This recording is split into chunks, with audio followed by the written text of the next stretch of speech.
भगवान की जय। प्यारे कृष्ण कन्हैया लाल की जय। श्री योग वासिष्ठ महारामायण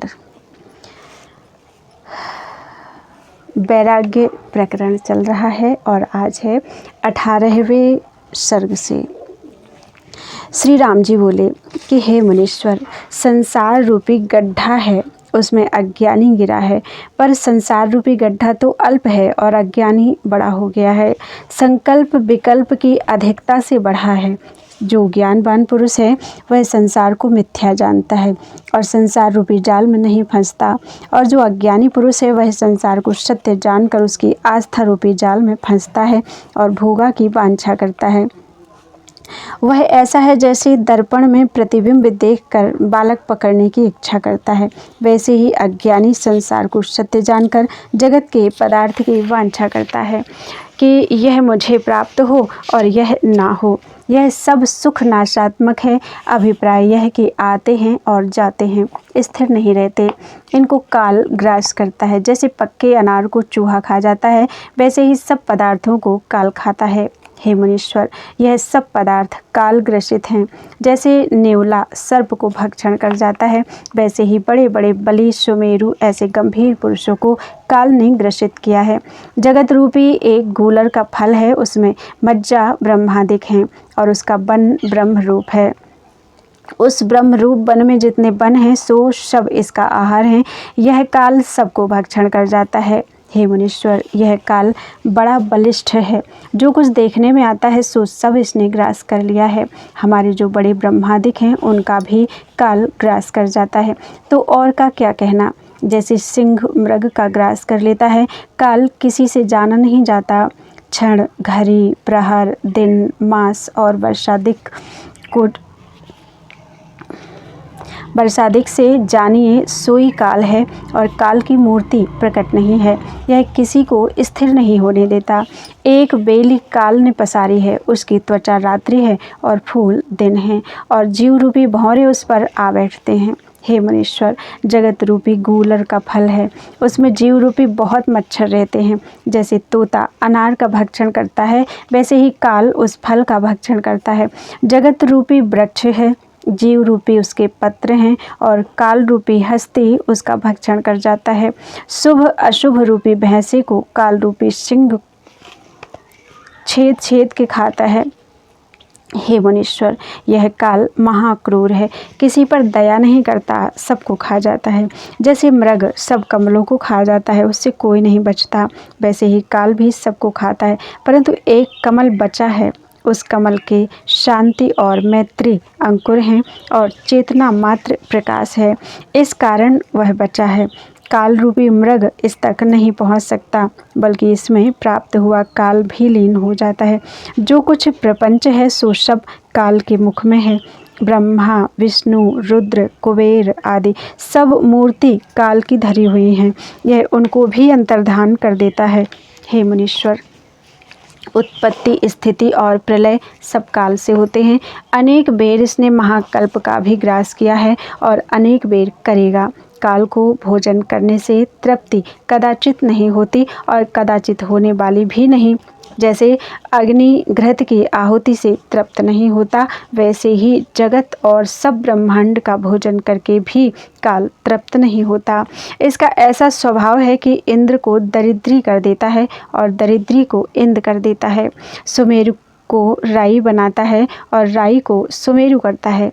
सबसे बड़े ऐश्वर्यवान को नीच कर डालता है और सबसे नीच को ऊंच कर डालता है।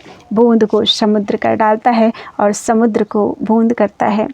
ऐसी शक्ति काल में है। यह जीव रूपी मच्छरों को शुभाशुभ कर्म रूपी छुरे से छेदता रहता है। काल रूप का चक्र जीव रूपी हणिया की शुभ अशुभ कर्म रूपी रस्सी से बांध कर फिराता है और जीव रूपी वृक्ष को रात्रि और दिन रूपी कुल्हाड़े से छेदता है।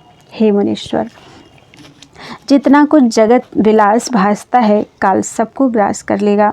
जीव रूपी रत्न का काल डिब्बा है, सो सबको अपने उदर में डालता जाता है। काल यूं खेल करता है कि चंद्र सूर्य रूपी गेंद को कभी ऊर्ध्व को उछालता है और कभी नीचे डालता है। जो महापुरुष है वह उत्पत्ति और प्रलय के पदार्थों में से किसी के साथ स्नेह नहीं करता और उसका काल भी नाश नहीं कर सकता। जैसे मुंड की माला महादेव जी के गले में धारे हैं, वैसे ही यह भी जीवों की माला गले में डालता है। हे मुनीश्वर, जो बड़े बलिष्ठ हैं उनको भी काल ग्रहण कर लेता है। जैसे समुद्र बड़ा है उसको बड़वा नल पान कर लेता है, और जैसे पवन भोजपत्र को उड़ाता है वैसे ही काल का भी बल है। किसी की सामर्थ्य नहीं जो इसके आगे स्थित रहे। हे मुनीश्वर, शांति गुण प्रधान देवता, रजोगुण प्रधान बड़े राजा और तमोगुण प्रधान दैत्य और राक्षस हैं। उनमें किसी को सामर्थ्य नहीं जो इसके आगे स्थिर रहे। जैसे तौली में अन्न और जल भर के अग्नि पर चढ़ा देने से अन्न उछलता है और वह अन्न के दाने करछी से कभी ऊपर और कभी नीचे फिर जाते हैं, वैसे ही जीव रूपी अन्न के दाने जगत रूपी तौली में पड़े हुए राग द्वेष रूपी अग्नि पर चढ़े हैं और कर्म रूपी करछी से कभी ऊपर जाते हैं और कभी नीचे आते हैं। हे मुनीश्वर, यह काल किसी को स्थिर नहीं होने देता। यह महाकठोर है, दया किसी पर नहीं करता, इसका भय मुझको रहता है। इससे वही उपाय मुझसे कहिए जिससे मैं काल से निर्भय हो जाऊं। इति श्री योग वासिष्ठे वैराग्य प्रकरणे काल निरूपणं नाम 18 सर्गः। बोलो वृंदावन बिहारी लाल की जय। श्री राम जी बोले कि हे मुनीश्वर, यह काल बड़ा बलिष्ठ है। जो जैसे राजा के पुत्र शिकार खेलने जाते हैं तो वन में बड़े बड़े पशु पक्षी उनसे दुख पाते हैं, वैसे ही यह संसार रूपी वन है, उसमें प्राणी मात्र पशु पक्षी हैं। जब काल रूपी राजपुत्र उसमें शिकार खेलने जाता है तब सब जीव भय पाते हैं और जर्जरी भूत होते हैं और वह उनको मारता है। हे मुनीश्वर, यह काल महाभैरव है, सबका ग्रास कर लेता है, प्रलय में सबका प्रलय कर डालता है और इसकी जो चंडिका शक्ति है उसका बड़ा उदर है। वह कालिका सबका ग्रास करके पीछे नृत्य करती हैं। जैसे वन के मृग को सिंह और सिंहिनी भोजन करके नृत्य करते हैं, वैसे ही जगत रूपी वन जीव रूपी मृग को भोजन करके काल और कालिका नृत्य करते हैं। फिर इन्हीं से जगत का प्रादुर्भाव होता है। नाना प्रकार के पदार्थों को रचते हैं और पृथ्वी, बगीचे, बावली आदि सब पदार्थ इन्हीं से उत्पन्न होते हैं। जीवों की उत्पत्ति भी इनसे होती है और एक समय में उनका नाश भी कर देती है। सुंदर समुद्र रच के फिर उनमें अग्नि लगा देती है और सुंदर कमल को बना के फिर उसके ऊपर बर्फ़ की वर्षा करती है। जहाँ बड़े बड़े स्थान बसते हैं उनको उजाड़ डालती है और फिर उजाड़ में बस्ती करती है और नाश भी करती है, किसी को स्थिर नहीं रहने देती। जैसे बाग में बानर आकर वृक्ष को ठहरने नहीं देता, वैसे ही काल रूपी बानर किसी पदार्थ को स्थिर रहने नहीं देता। हे मुनीश्वर, इस प्रकार से सब पदार्थ काल से जर्जरीभूत होते हैं, उनके आश्रय में किस रीति से करूं? मुझको तो यह सब नाश रूप भासता है, इससे अब मुझको किसी जगत के पदार्थ की इच्छा नहीं। इति श्री योग वासिष्ठ वैराग्य प्रकरणे काल विलास वर्णन नाम 19तम सर्गा। बोल वृंदावन बिहारी लाल की जय। श्री राम जी बोले कि हे मुनीश्वर,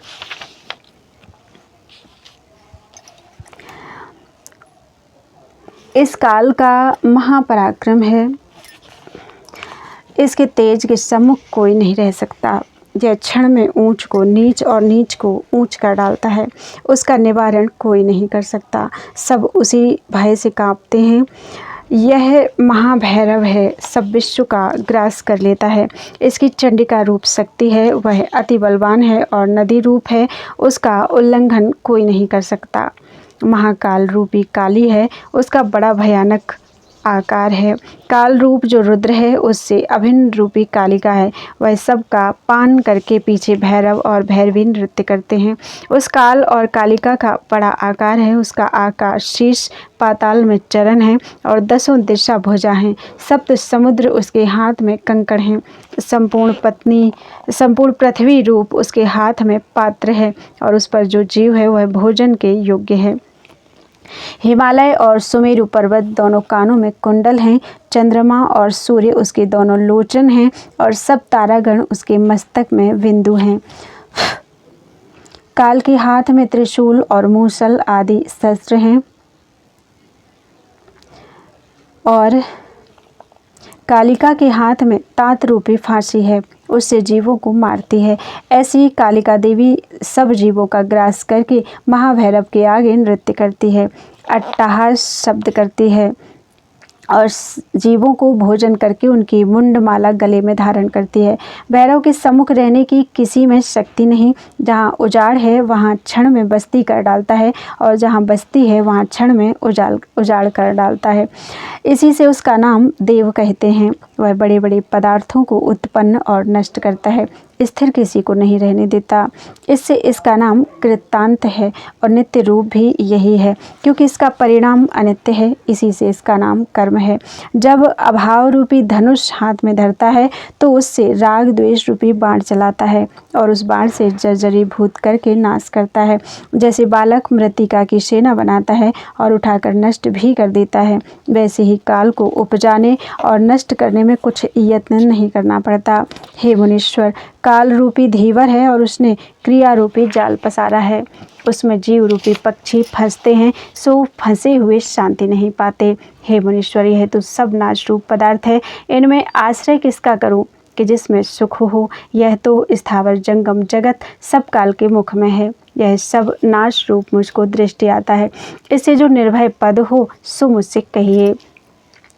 बोलो वृंदावन बिहारी लाल की जय। श्री राम जी बोले कि हे मुनीश्वर, जितने पदार्थ भासते हैं वह सब नाश रूप हैं, तो मैं किसकी इच्छा करूं और किसका आश्रय करूं। इनकी इच्छा करनी मूर्खता है। जितनी चेष्टा अज्ञानी करता है वह सब दुख के निमित्त है और जीने में अर्थ की सिद्धि कुछ नहीं है, क्योंकि बालक अवस्था में मूर्खता रहती है, कुछ विचार नहीं रहता। जब युवावस्था आती है तब मूर्खता से विषय को सेवता है और मान मोहादि विकारों से मोहा जाता है, उसमें कुछ विचार नहीं होता और स्थिर भी नहीं रहता। दीन का दीन रह के विषय की तृष्णा करता है, शांति नहीं पाता। हे मुनीश्वर, आयुष महाचंचल है और मृत्यु तो निकट है, उसमें अन्यथा भाव नहीं होता। मुनीश्वर, जितने भोग हैं वे रोग हैं, जिसको संपदा जानते हैं वह आपदा है, जिसको सत्य कहते हैं वह असत्य रूप है। जिन स्त्री पुत्रादिकों को मित्र जानते हैं वह सब बंधन के कर्ता हैं और इंद्रियां महाशत्रु रूप हैं, वह सब मृगतृष्णा के जलवत है। यह देह विकार रूप है, मन महाचंचल है और सदा अशांत रूप है और अहंकार महानीच है। इससे ही दीनता को प्राप्त किया है। इससे जितने पदार्थ इसको सुखदायक भासते हैं वह सब दुख के देने वाले हैं, इससे कदाचित शांति नहीं होती। इसी कारण मुझको उनकी इच्छा नहीं। यद्यपि यह देखने मात्र सुंदर भासते हैं पर इनमें सुख कुछ नहीं और स्थिर ना रहेंगे। जैसे समुद्र में नाना प्रकार के तरंग भासते हैं पर वह सब बड़बाग्नि से नाश होते हैं, वैसे ही यह पदार्थ भी नष्ट हो जाते हैं। मैं अपनी आयु में कैसे आस्था करूं। हे मुनीश्वर, बड़े समुद्र, सुमेरु, राक्षस, दैत्य, देवता, सिद्ध, गंधर्व, पृथ्वी, अग्नि, पवन, यम, कुबेर, वरुण, इंद्र, ध्रुव, चंद्रमा और बड़े ईश्वर, जगत के कर्ता ब्रह्मा, विष्णु, रुद्र और काल, जो सबको भक्षण करता है। काल की स्त्री, सबका आधार, आकाश और जितना जगत है, यह सब नष्ट हो जाएंगे तो हमारी कौन गिनती है। हम किसकी आस्था करें और किसका आश्रय करें। यह सब जगत भ्रम मात्र है। अज्ञानी की इसमें आस्था होती है और हमारी नहीं, क्योंकि जगत भ्रम से उत्पन्न हुआ है। मैं इतना जानता हूँ कि संसार में जीव को इतना दुखी अहंकार ने किया है। हे मुनीश्वर, यह जीव अपने परम शत्रु अहंकार से भटकता फिरता है। जैसे रस्सी से बंधे हुए पतंग कभी ऊर्ध्व और कभी नीचे जाते हैं, स्थिर कभी नहीं रहते, वैसे ही जीव अहंकार से कभी ऊर्ध्व और कभी अधो जाता है, स्थिर कभी नहीं होता। जैसे अश्व जुते हुए रथ के ऊपर बैठकर सूर्य आकाश मार्ग में फिरता है, वैसे ही जीव भ्रमता है, स्थिर कदाचित नहीं होता। हे मुनीश्वर, यह जीव परमार्थ सत्य स्वरूप से भूला हुआ भटकता है, अज्ञान से संसार में आस्था करता है और भोग को सुख रूप जानकर उसमें तृष्णा करता है। पर जिसको सुख रूप जानता है वह रोग समान है और विष से पूर्ण सर्प जीव का नाश करने वाला है। जिसको सत्य जानता है वह सब असत्य है, सब काल के मुख में ग्रसे हुए हैं। हे मुनीश्वर, विचार के बिना जीव अपना नाश आप ही करता है, क्योंकि इसका कल्याण करने वाला बोध है। जब सत्य विचार बोध के शरण जाए तो कल्याण हो। जितने पदार्थ हैं वह स्थिर नहीं रहते, इनको सत्य जानना दुख के निमित्त है। हे मुनीश्वर, जब तृष्णा आती है तब आनंद और धैर्य का नष्ट कर देती है। जैसे वायु मेघ का नाश कर डालता है, वैसे ही तृष्णा ज्ञान का नाश कर डालती है। इसमें मुझे वही उपाय कहिए जिससे जगत का भ्रम मिट जावे और अविनाशी पद की प्राप्ति हो। इस भ्रम रूप जगत की आस्था मैं नहीं देखता, इससे जैसी इच्छा हो वैसा करें, परंतु जो सुख दुख इसको होने हैं वह अवश्य होंगे, कभी न मिटेंगे। चाहे पहाड़ की कंदरा में बैठें, चाहे कोट में, परंतु जो होने को है वह अवश्य होगा। इस निमित्त यत्न करना मूर्खता है। इति श्री योग वासिष्ठे वैराग्य प्रकरणे काल विलास वर्णन नाम 1विंशतितमः सर्गः। बोलो वृंदावन बिहारी लाल की जय। श्री राम जी बोले कि हे मुनीश्वर, यह जो नाना प्रकार के सुंदर पदार्थ भासते हैं वह सब नाश रूप है, उनकी आस्था मूर्ख करते हैं। यह तो मन की कल्पना से रचे हुए हैं, उनमें से मैं किसकी आस्था करूं? हे मुनीश्वर, अज्ञानी जीव का जीना व्यर्थ है, क्योंकि जीने से उनका कुछ अर्थ सिद्ध नहीं होता। जब कुमार अवस्था होती है तब बुद्धि मूढ़ होती है, उसमें कुछ विचार नहीं होता। जब युवावस्था आती है तब काम क्रोधाधिक विकार उत्पन्न होते हैं, ये सदा ढांपे रहते हैं। जैसे जाल में पक्षी बंध जाता है और आकाश मार्ग को देख भी नहीं सकता, वैसे ही काम क्रोधाधिक से ढका हुआ जीव विचार मार्ग को नहीं देख सकता। जब वृद्धावस्था आती है तब शरीर जर्जरीभूत और महादीन हो जाता है और जीव शरीर को त्याग देता है। जैसे कमल के ऊपर बर्फ पड़ती है तब उसको भंवर त्याग देता है, वैसे ही शरीर रूपी कमल को जरा का स्पर्श होता है तब जीव रूपी भंवरा त्याग देता है। हे मुनीश्वर, यह शरीर तब तक सुंदर है जब तक वृद्धावस्था नहीं प्राप्त होती। जैसे चंद्रमा का प्रकाश जब तक राहु दैत्य ने आवरण नहीं किया तब तक रहता है, जब राहु दैत्य आवरण करता है तब तक प्रकाश नहीं रहता, वैसे ही जरावस्था के आने से युवावस्था की सुंदरता जाती रहती है। हे मुनीश्वर, जरा के आने से शरीर कृश हो जाता है। जैसे वर्षा काल में नदी बढ़ जाती है, वैसे ही जरावस्था में तृष्णा बढ़ जाती है, और जिस पदार्थ की तृष्णा करता है वह पदार्थ भी दुख रूप है, इसलिए तृष्णा करके आप ही दुख पाता है। हे मुनीश्वर, तृष्णा रूपी समुद्र में चित्त रूपी बेड़ा पड़ा है और राग द्वेष रूपी मच्छों से कभी ऊर्ध्व को जाता है और कभी नीचे जाता है, स्थिर कदाचित नहीं रहता। हे मुनीश्वर, काम रूपी वृक्ष में तृष्णा रूपी लता और विषय रूपी फूल हैं। जब जीव रूपी भंवरा उसके ऊपर बैठता है तब विषय रूपी बेली से मृतक हो जाता है। हे मुनीश्वर, तृष्णा रूपी एक बड़ी नदी है, उसमें राग द्वेषादिक बड़े बड़े मच्छ रहते हैं। उस नदी में पड़े हुए जीव दुख पाते हैं। जिस संसार को इच्छा करता है वह नाश रूप है। हे मुनीश्वर, तरंगों के समूह के रण रूपी समुद्र को तर जाने वाले को भी मैं सूर नहीं मानता, परंतु जो इंद्रिय रूपी समुद्र में मनोवृत्ति रूपी तरंग उठते हैं उस समुद्र के तर जाने वाले को मैं सूर मानता हूँ। ऐसी क्रिया अज्ञानी जीव आरंभ करते हैं कि जिसके परिणाम में दुख हो। जिसके परिणाम में सुख है उसका आरंभ वे नहीं करते और काम के अर्थ की धारणा करते हैं। ऐसे आरंभ से शरीर की शांति के पीछे भी सुख की प्राप्ति नहीं होती। वे कामना करके सदा जलते रहते हैं। जो अनात्म पदार्थ की तृष्णा करते हैं उनको शांति कैसे प्राप्त हो? हे मुनीश्वर, तृष्णा रूपी नदी में बड़ा प्रवाह है, उसके किनारे पर वैराग्य और संतोष दो वृक्ष खड़े हैं। सो तृष्णा नदी के प्रवाह से दोनों का नाश होता है। हे मुनीश्वर, तृष्णा बड़ी चंचल है, किसी को स्थिर नहीं होने देती। मोह रूपी एक वृक्ष है, उसके चारों ओर स्त्री रूपी बेली है, सो विष से पूर्ण है, उस पर चित्त रूपी भंवरा आ बैठता है। तब स्पर्श मात्र से नाश होता है। जैसे मोर का पुच्छ हिलता है वैसे ही अज्ञानी का चित्त चंचल रहता है, इसलिए वह मनुष्य पशु के समान है। जैसे पशु दिन को जंगल में जा आहार करते और चलते फिरते हैं और रात्रि को घर में आए खूंटे से बांधे जाते हैं, वैसे ही मूर्ख मनुष्य भी दिन को घर छोड़ के व्यवहार में फिरते हैं और रात्रि को आकर अपने घर में स्थिर होते हैं, पर इससे परमार्थ की कुछ सिद्धि नहीं होती। वे अपना जीवन वृथा गंवाते हैं। बाल्यावस्था में तो शून्य रहता है और युवावस्था में काम से उन्मत्त होता है। उस काम से चित्त रूपी उन्मत्त हस्ती स्त्री रूपी कंदरा में जा स्थिर होता है, पर वह भी क्षणभंगुर है। फिर वृद्धावस्था आती है, उससे शरीर कृश हो जाता है। जैसे बर्फ से कमल जर्जरी भाव को प्राप्त होता है, वैसे ही जरा से शरीर जर्जरी भाव को प्राप्त होता है और सब अंग क्षीण हो जाते हैं, पर एक तृष्णा बढ़ जाती है।